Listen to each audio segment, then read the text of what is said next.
everybody. Thank you very much. My name is Enza Siciliano Verruccio.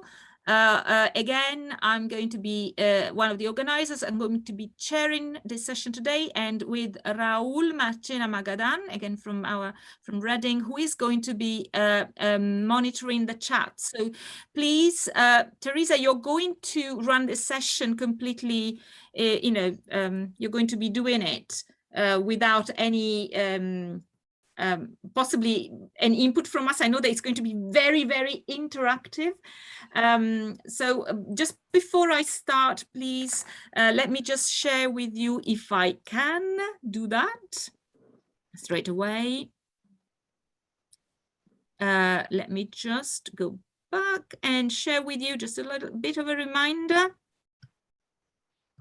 I just said earlier, the introduction, this is the Menti slide, which I would like to see populated. I would really welcome any thoughts, even just a hello from anybody. So please go on your mobiles. It's very, very easy from there. Please go to menti.com and type in 8138065.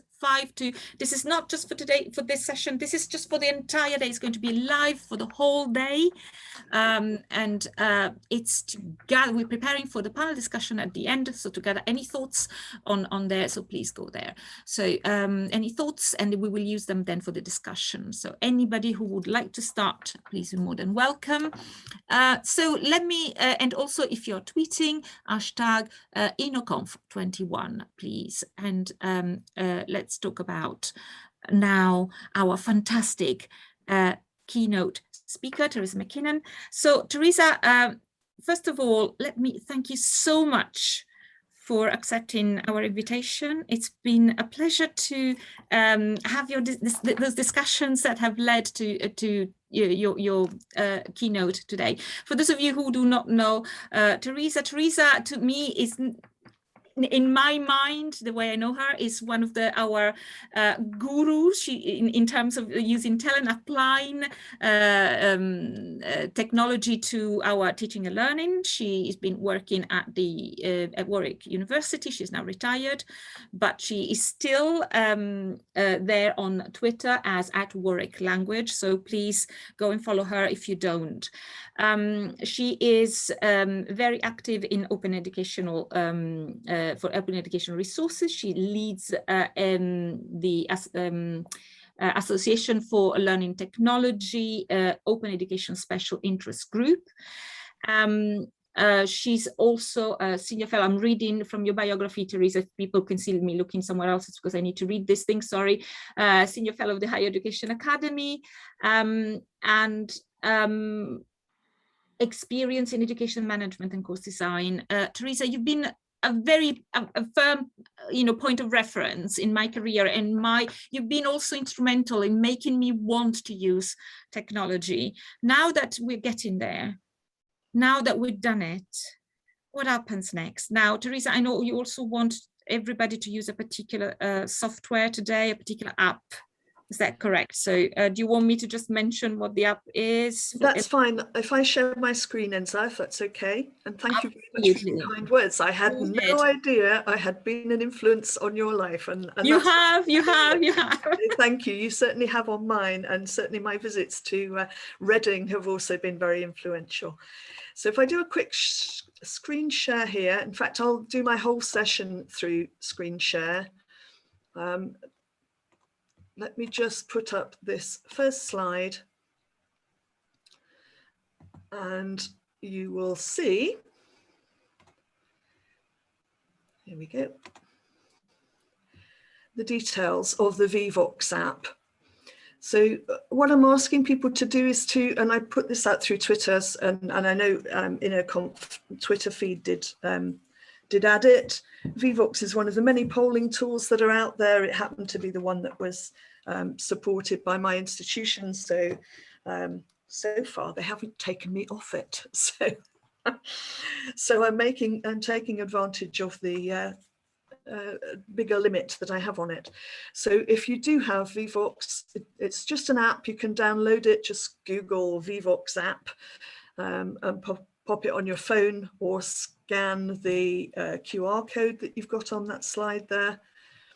And there's a session ID.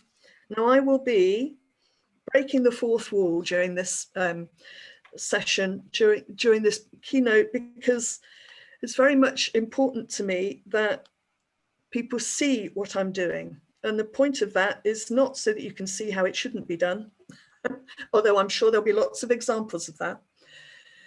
It is much more to do with the fact that people often consider technology like some kind of magic. So you bring technology to your course, you perhaps get the support of an academic technologist or a learning technologist within your institution. They say, oh yes, to do that you need X. They perhaps set it up, or they give you a test account to try it out. And you're left perhaps with just learning one thing. And the tech has done the magic.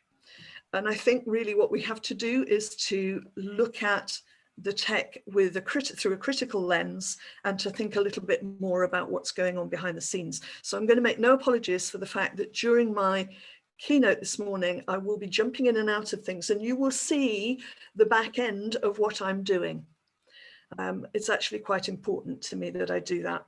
So I'm just going to leave this slide on for a few more minutes to give you time to plug your charger into your mobile phone so that you can get your VVOX app, or nab another device, or open VVOX in another tab on your browser. Because at various points in my keynote, what I will be doing is asking for your voice in this conversation.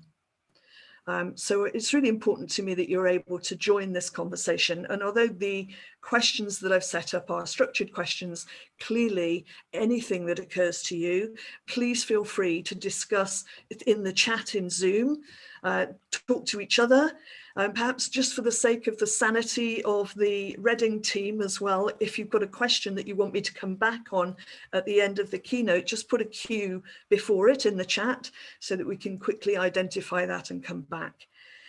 I want to say a big thank you to Enza for believing in me, because having retired in December from my role, it was really nice to get a request to come back and talk with you.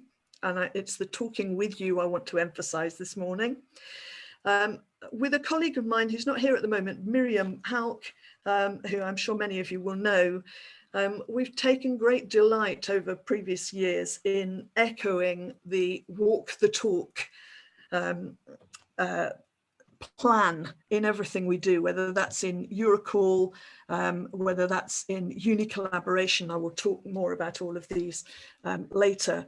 It's very important that we not just talk about things that you can do and things that are helpful, but that we actually show people that this is what we do and how we do it. So walking the talk is actually another crucial aspect of what we do. What I've also done is provide a whole set of resources, and again I will share these. I'll share them in the chat, and the resources that you'll see are just stored on a Padlet board, and I'll say a little bit more about that later. Let me just grab that Padlet link and pop it in the chat if you haven't got it already, so that you can, let's just escape that, so that you can nip into that Padlet board.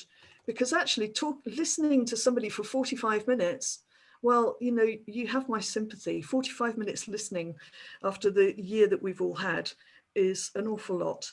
So what I would suggest is that, you know, when I'm talking about things that you already know about, why not just nip off and have a little browse through these Padlet resources?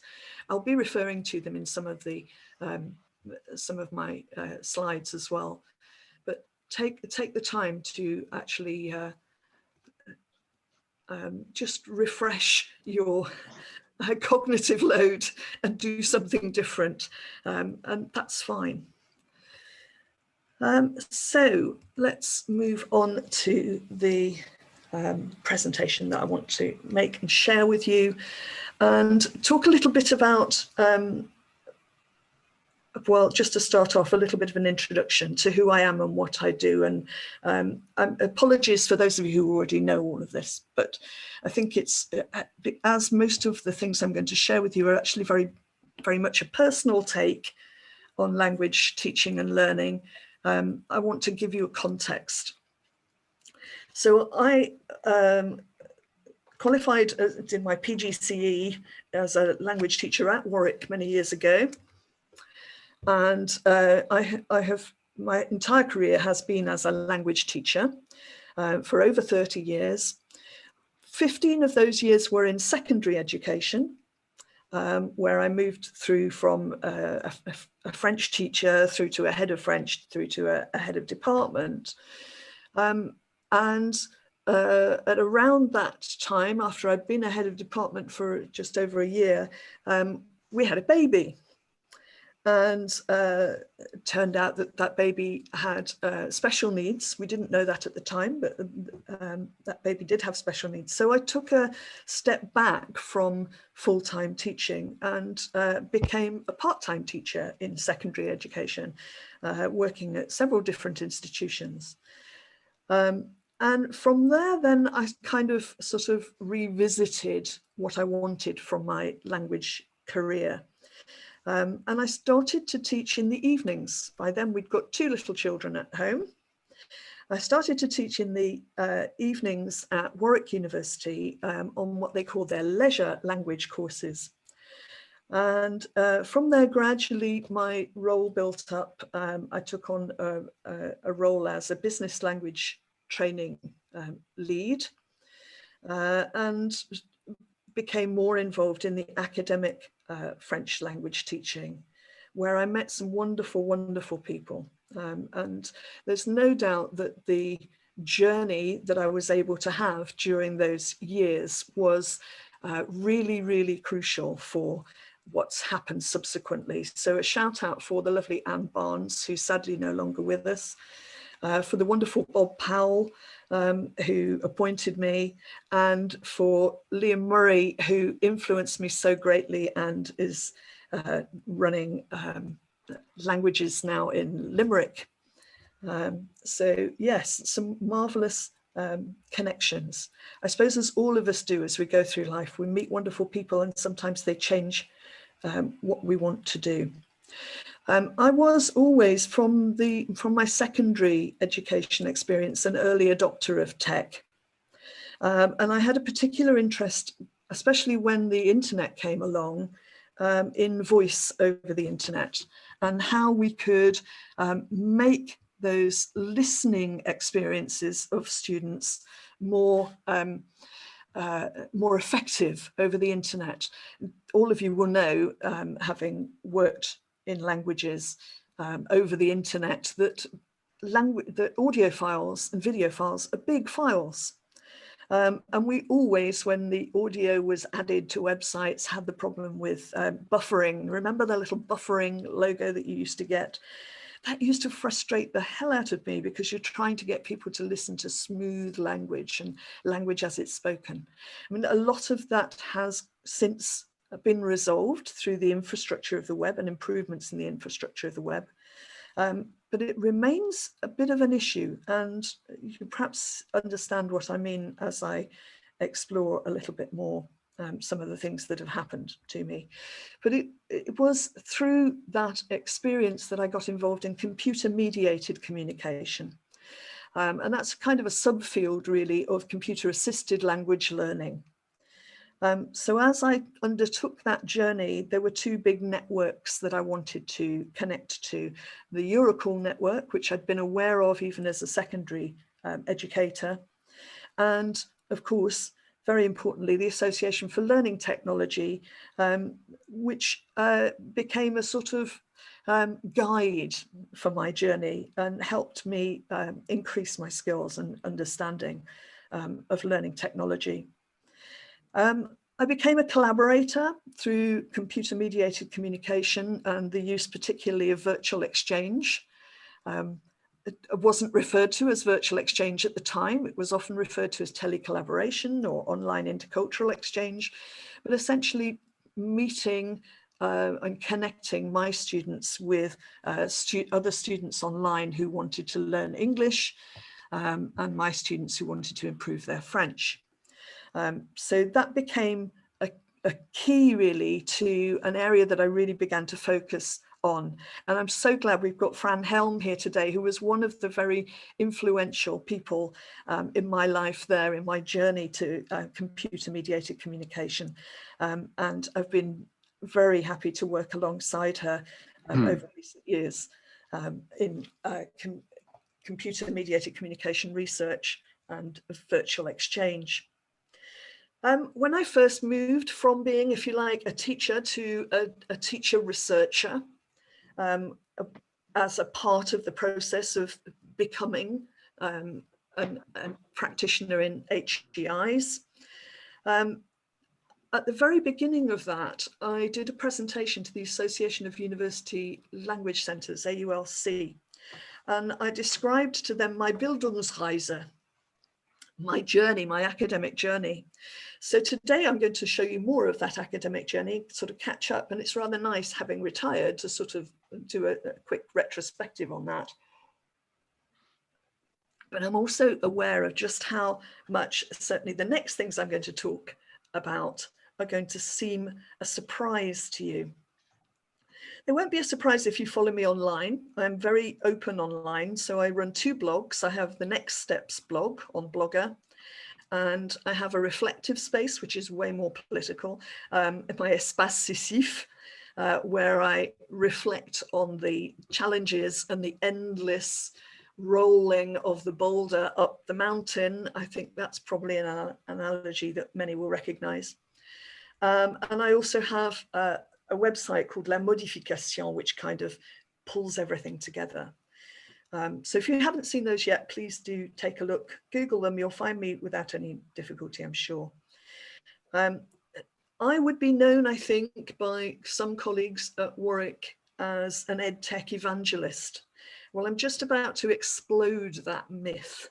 I'm certainly an EdTech user, and I'm certainly an exponent for the use of educational technology as long as it achieves my ends and as long as I'm comfortable with how it achieves those ends. That's an area that has developed much more in me, and perhaps because I live in a household of sociologists, both my husband and my second son are sociologists, I'm interested in how the power dynamics operate, both between staff and students, between staff and staff, but also hidden behind that curtain of educational technology, that magic I was speaking about earlier, what really goes on behind the scenes. So my experience obviously can only go back 30 years or so, and I was delighted this summer to get hold of a copy of Audrey Watter's recent publication, Teaching Machines. So this is giving me the opportunity to go back a little bit further. Now, I'm just going to take a quick look at the chat and also check that we're okay for that VVOX, because I'm going to open the very first poll here.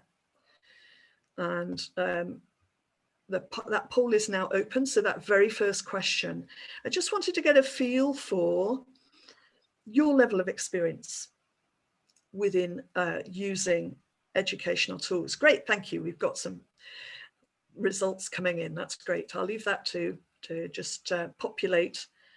And I think we've got about 40 people in the room at the moment, so it's coming in well. That's nice. We'll just leave you a few more minutes and see where we all are. Because actually the journey that we're on, we're all at different stages of this journey. We're all in different places. And I think it's very difficult, I mean, in the same way as, you know, teaching language students, not everybody's got the same experience.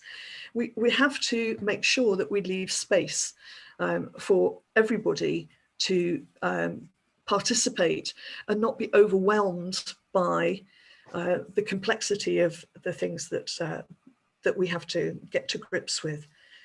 We've had about 30, I think I'm with Enza on the sort of you know, 30 is a good response level. So let's just show those results, and yeah, good. And let's just take a look at that. Okay. So we can see here that we are pretty evenly spread, actually. I'm hoping that the descriptors I've given you there are suitable, but I did leave the none of the above just in case I hadn't thought of something. So do feel free to use it. But it does tell us what we probably are aware of, certainly in Eurocall, that actually, you know, there's probably a raft of early adopters who use technology and stay with it and are very comfortable with using it. But what we really have to do is to reach out to those people who have very little experience and for whom that whole move to the pivot online must have been extremely scary. So I'm going to leave that poll open, because I think at the end of the session it'd be nice to see where we are on that. And let's come back here to Audrey. So Audrey Waters is a fellow feminist. She's very much a storyteller. Her academic background is in storytelling. You can Google her, you can find out more. And there's further resources actually on that Padlet board as well. The wonderful thing about this book, which was part of my summer reading this year, is that teaching machines is not just a chronology of the various things that people have developed for bringing technologies into the classroom. And for me, a technology is, you know, a piece of chalk and a slate is a technology, for goodness sake. But in this case, we're thinking about tools that require some form of, usually electricity is involved. What she has done here is to take a very personal look at how these technologies were introduced over time into classrooms. And it has a specific focus on the USA, but obviously it has parallels in the UK. She tells wonderful stories about the personal experiences of those people who supported the introduction of technologies, but also about the companies and the histories. And so it is a really interesting collection of extracts from letters, and really gives you an idea of how the use of technology in classrooms started in the early 1900s. It talks a little bit about and evidences the various contextual circumstances over the years. And it also asks that question. Personalized learning is one of those buzz phrases that is often thrown at us for use of technology in the classroom. It makes learning more personalized. Well, she challenges that, and she looks at how personalized learning enhances or sometimes impedes the freedom of the learner and indeed of the practitioner. So it gave me a richer context, because an awful lot of the things that emerged from Audrey's account actually resonated with me as parts of my experience as a use of internet tools in the classroom. So this is the dark matter that I'm speaking about when I'm talking about carving our way through dark matter. Now, I'd already known that EdTech, the history of EdTech, was very much bound up with a behaviorist approach. Yeah, I think most people are aware of that. And it's important that we're aware of that, because clearly it strikes at the philosophy and the pedagogy that we use in teaching and learning. It's reductionist. Actually, when you look at the history of the use of learning technology in classrooms, the other thing that we found that is clear from the 1900s onwards, and it continues, is that there is a very clear focus on testing, administrating, getting numbers, counting. There's also quite a strong anti-female thread to this. So as a feminist, it's very interesting to read the sorts of things that were said by the companies and by the researchers who wanted the adoption of learning technologies about their often female school teachers. Clearly, there is always a tension between the commercial and perhaps as a practitioner, we're more interested in the public good. Also, there's this personalized learning, as I mentioned before, that is still very much part of the discourse. Even things that we do now, such as the chunking, the idea of breaking down what we teach into small bits, and the branching, the idea that we, when a student completes a certain path, they will then move on to another path that's already predetermined. That discourse is still there. And if we think about the power operators at the background of that, then we have to think about the agency that students have in those approaches. When the paths actually are predetermined. So what I'm going to say, you wouldn't expect this from a tech evangelist, would you?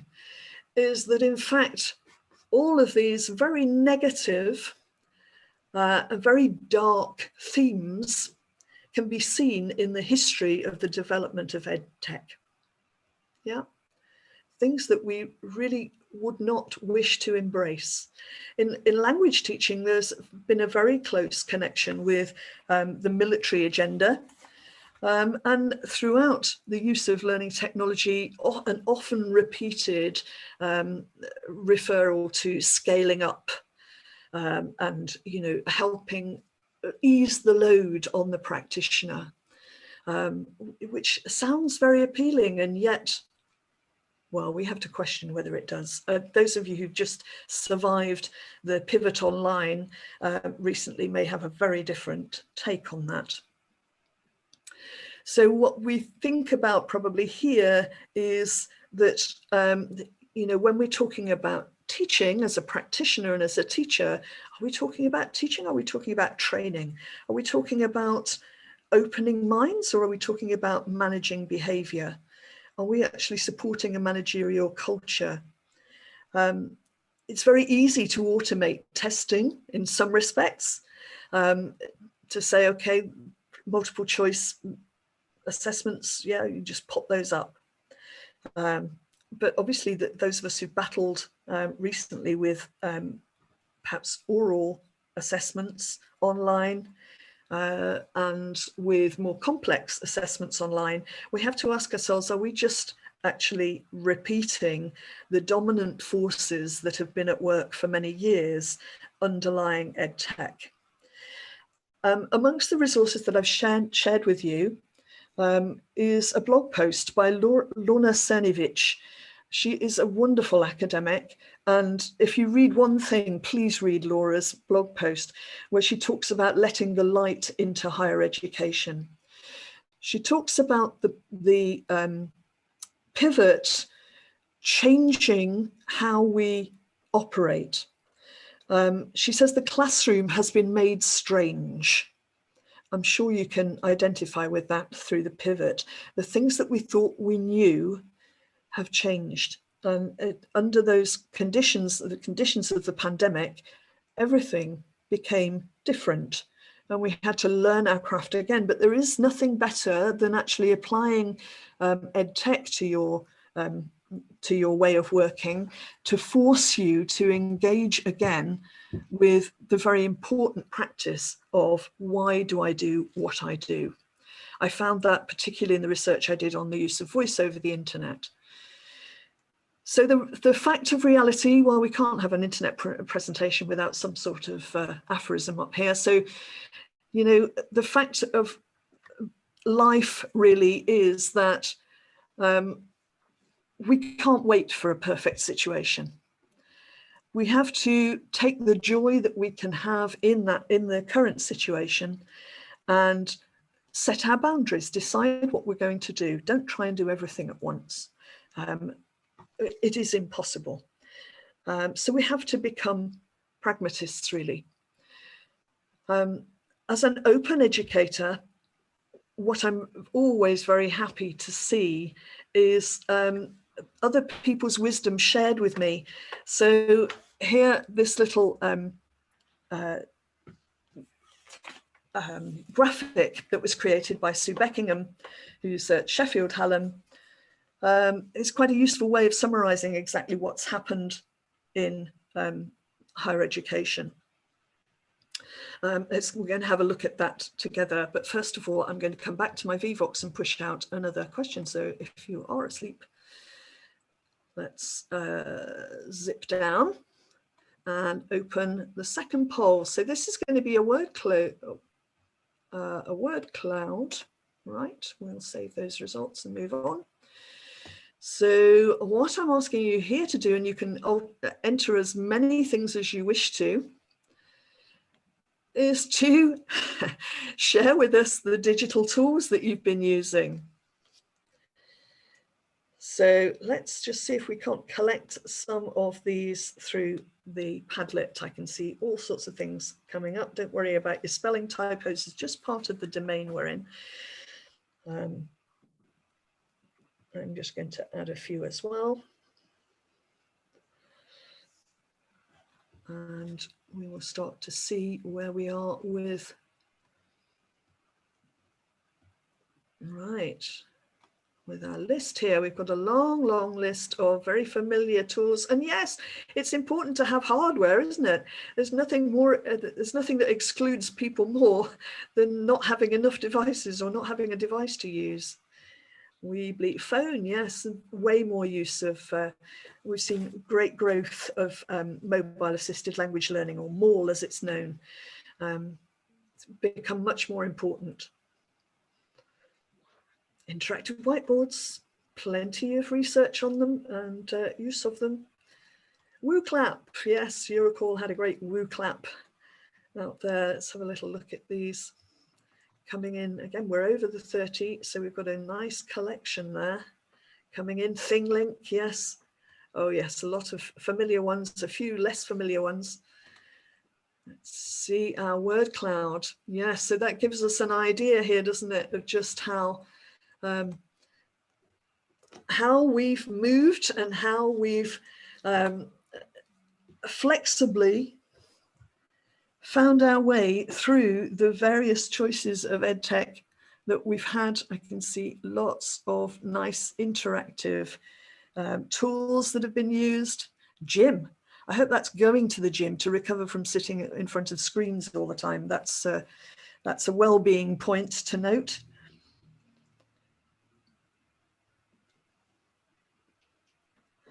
So really what we're seeing is actually when we started the pivot, many of you were already working in a blended environment. You already had a VLE perhaps for your course, and you were sharing information with your students through it. But clearly the biggest challenge obviously was the assessment, because we were assessing under very different situations at the time that we first locked down. What was great was to see just how our communities, and I'm going to give a shout out to Mark Critchley here, but others within our communities openly shared what they were doing, and that helped us all find our way through. Whether people blogged about what they were doing or their worries about what they were doing, whether they shared links.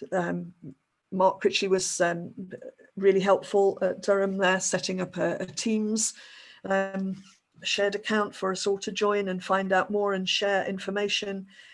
All of those things helped us get through what was fundamentally a crisis, and not just a crisis for teachers, obviously. Right.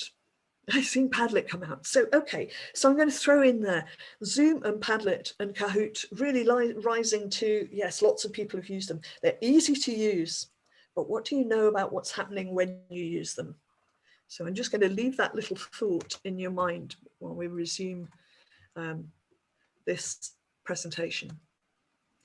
So essentially what's been happening is we've moved from a fundamentally in-person or possibly hybrid situation. Most of us were not distance teaching unless you happen to work at the OU, into a blended situation, or possibly, this is one of the buzzwords that's going around at the moment, high flex. So if your administration is talking high flex at the moment, I'm very worried about this. I'm worried that high flex is actually the worst of all worlds. High flex asks us as practitioners to be synchronously available to both the people in front of us and the people online. Now, I was very grateful when Enza said, invited me to do this and said, you can do it all online. Wherever I am, I want to be fully present, to have myself stretched across both a physical and a virtual dimension.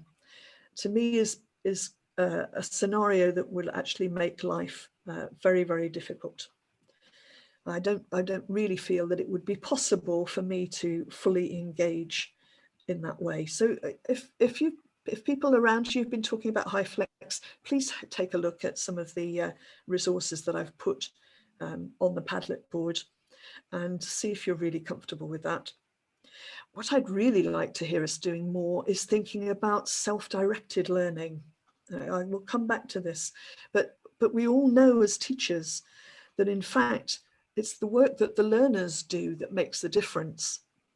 So how do we, through our current context, encourage our learners to involve themselves in further opportunities in order to consolidate and increase their learning?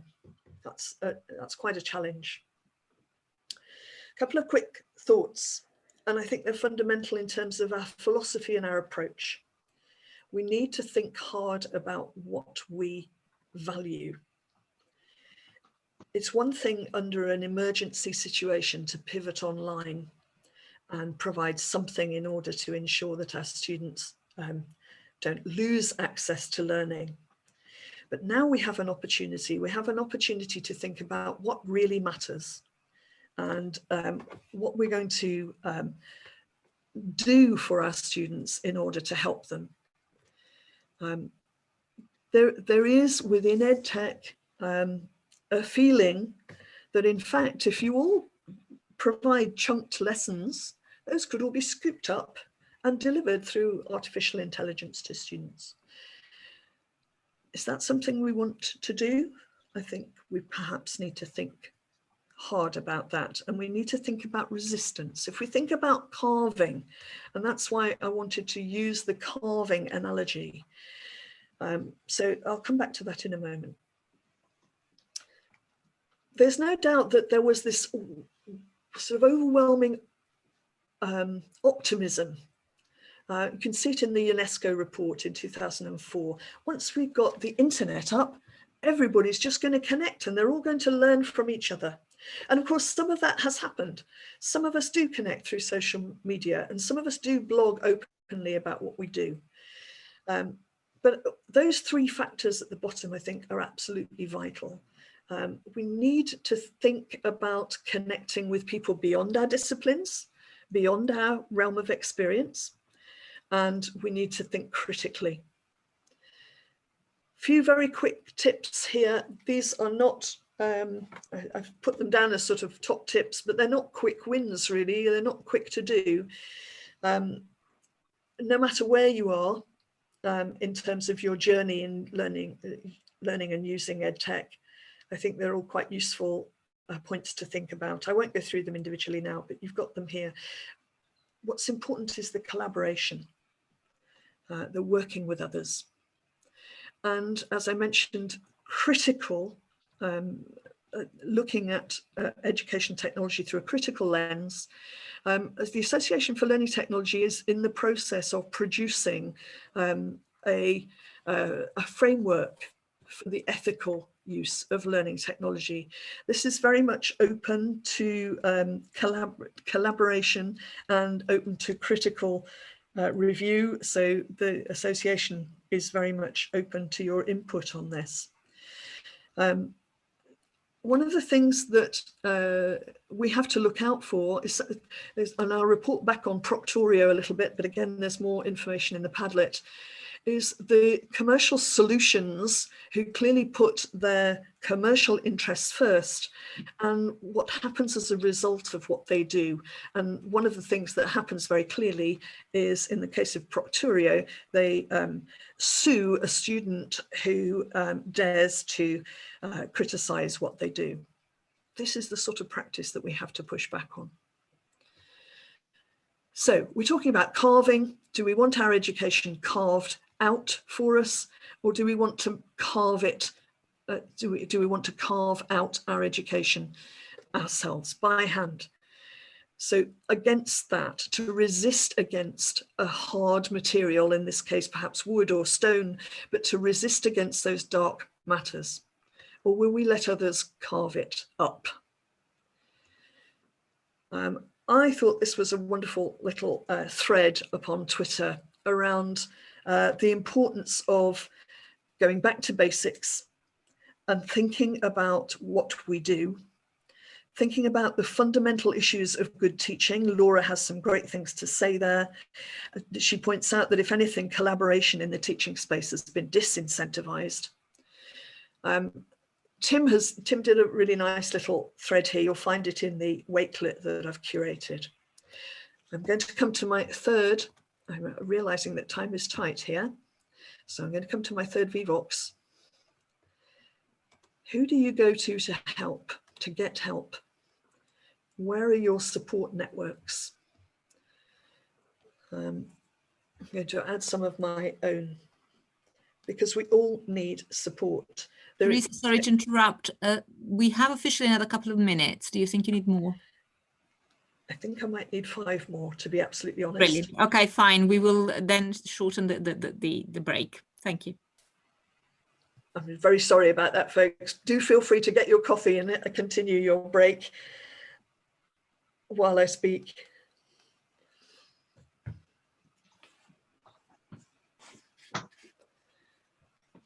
Right, we're starting to see some returns here on this poll. Let's have a look at the results again. Yeah, that's really interesting.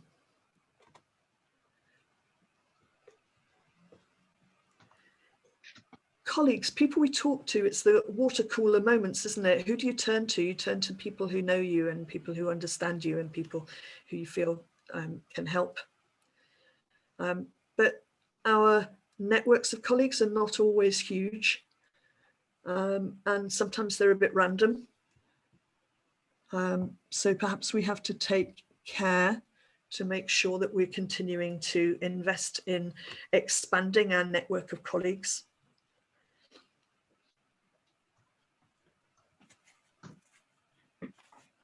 What happens, and I think this is, I'm going to refer to Paulo Freire at this point.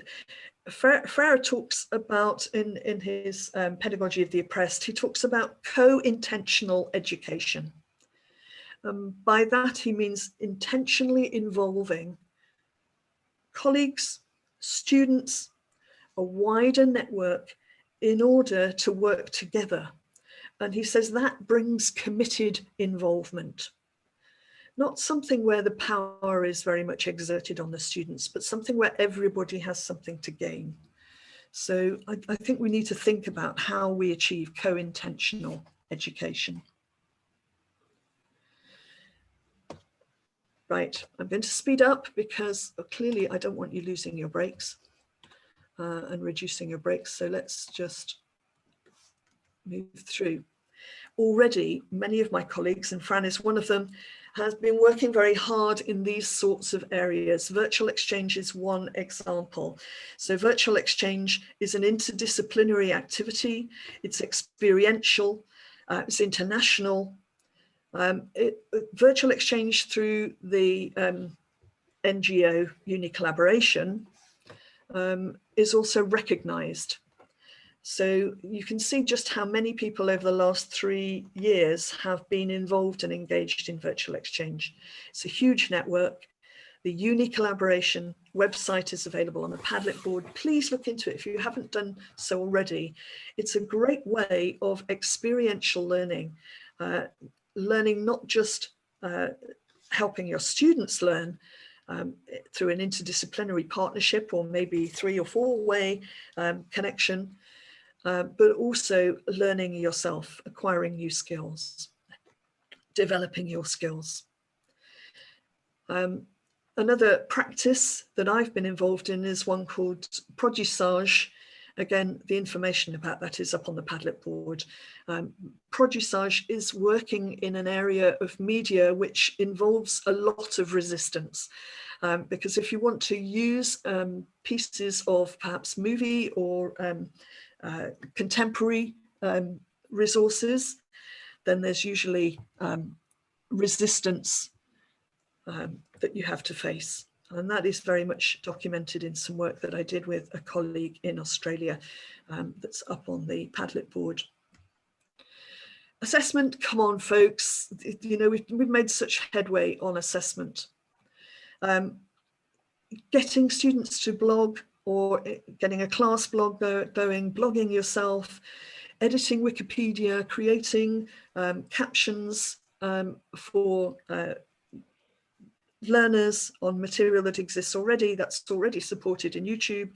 Again, you'll find lots of examples of this in the literature. Using Eportfolios. When the lockdown happened, one of my modules was 100% Eportfolio assessed. Phew, was that a relief. That was one that didn't have to have the assessment entirely redrawn. There's lots and lots of information about incorporating more useful assignments, not just the disposable assignment that just serves a quick purpose and is never looked at again. How many boxes of those essays do you have in your storerooms? Now, very much the underlying premise that I'm coming from here is that we understand what it means to be open. It is complex, it is personal and contextual. Sometimes you get support, sometimes you don't. So there is a lot more information for you about what open means, including a very essential primer to what open means. If you don't know the difference between open educational resources and open practice, for example, all of these things are kind of referred to quickly without ever people expanding on them. You'll find I've done a little blog post and I've shared that with you. Now, I talked about the optimism, the wonderful optimism, and I'm very much an optimist. It's great to be optimistic, it's great to be positive, it's great to be evangelical, but not without realism. Neil Selwyn and Kerry Facer have written a report that was published by UNESCO in April that talks about the techno fix. Please don't trust the techno fix. Now, digital technology is not capable of creating sustainable educational futures. The educational future, the future of education is in our hands. We need to carve that future. We need to get involved. It's going to upset people because you're going to need to cross some barriers and you're going to need to stand up for some things. Sometimes we need to say no, and sometimes we need to actually blog perhaps about why something doesn't fit what we're doing. I think this vision of learning, which is very much described by Keyes and Henyon, which is hertagogy, is very useful as a model to think about. We need to explore, we need to create, we need to collaborate and connect. We also need that reflection time. Enzo referred to it earlier. It's very, very important. We need to reflect. And finally, and importantly, we need to share. We only share what we're really comfortable with sharing. But if we don't do this, how can we carve together a future for learning and for modern languages that is something that we value? And Enza, you'll be relieved to know that that is my final slide. So I'm going to stop my screen sharing. Thank I'm you back in the room. so much, Teresa. I know we are, I think, 4 minutes away from the next sessions. If I am correct, I have to now retrieve this. Sorry, just to be checking. Yes, we are. Thank you so much for everybody who's in the room. Please be aware there is a button at the bottom that has a little emoji reactions. Please just make Teresa see you've appreciated this, because I found exactly what that's exactly what I was looking for from you. I mean, there is optimism there, but there is also the stark realization and awareness and acknowledgement of what all this has been about. And I've seen some, I'm afraid we do not have a lot of time. And I think we'll have to skip, I'm afraid, on the questions. For all the colleagues who have been commenting in the chat, please, can I just share with you now again, do use, please, at this point, we'll have to take advantage of this. Please do use this particular tool we are using today. This is for the panel discussion. Teresa is going to be there for the panel discussion. Teresa, thank you so much for that. And I hope that we can then bring up again some of the themes that you have so thought-provokingly presented to us now. So go to menti.com and please write it down, 81380652. Do write down anything that you're thinking, anything that, you know, your reflections, any questions that you may have to Teresa, please do write them down and we'll try and bring them up again in the final panel discussion. Also, let me just try and... Can I just add, Enza, that I've downloaded the chat, so I will go through the questions now during the rest of the day, and I will get back to people. I'll do a little blog post and summarize. Fantastic. So I'm so sorry, there was so much to say, so much to squeeze in, and I really wanted to hear your voices because that's really what matters. It's been absolutely fascinating. Thank you so much, Teresa. So again, keep tweeting and keep, that is Menti, and also please, let me just see if I can go back to my PowerPoint. No, I cannot do it from here. Sorry, I wanted, yes, that's it. Finally, that's exactly what I wanted to show you. So these are the next sessions. They're starting basically straight away. This is a screenshot of your program. As I said earlier, please note that paper 3, Lorraine Ryan has had cancel, and paper 4, Carla has had to send a pre-recorded presentation. I'm going to be in that panel moderating. So Claire Ross, my colleague who's chairing, and I will be sharing the video with you, and you can you can come and watch it then. But also be aware that all the sessions within the parallel sessions are being recorded and they're going to be shared with all registered attendees. So if you would rather go to one of the other sessions who are live, do not worry. Feel free to be there if you still want to come and watch the wonderful presentation by Carla de Lima Guedes from Southampton. Do come there and we will share the video with you. So thank you very much again, Teresa, and good thinking and good reflecting to all of you. And let's all move on to the next session starting basically right now.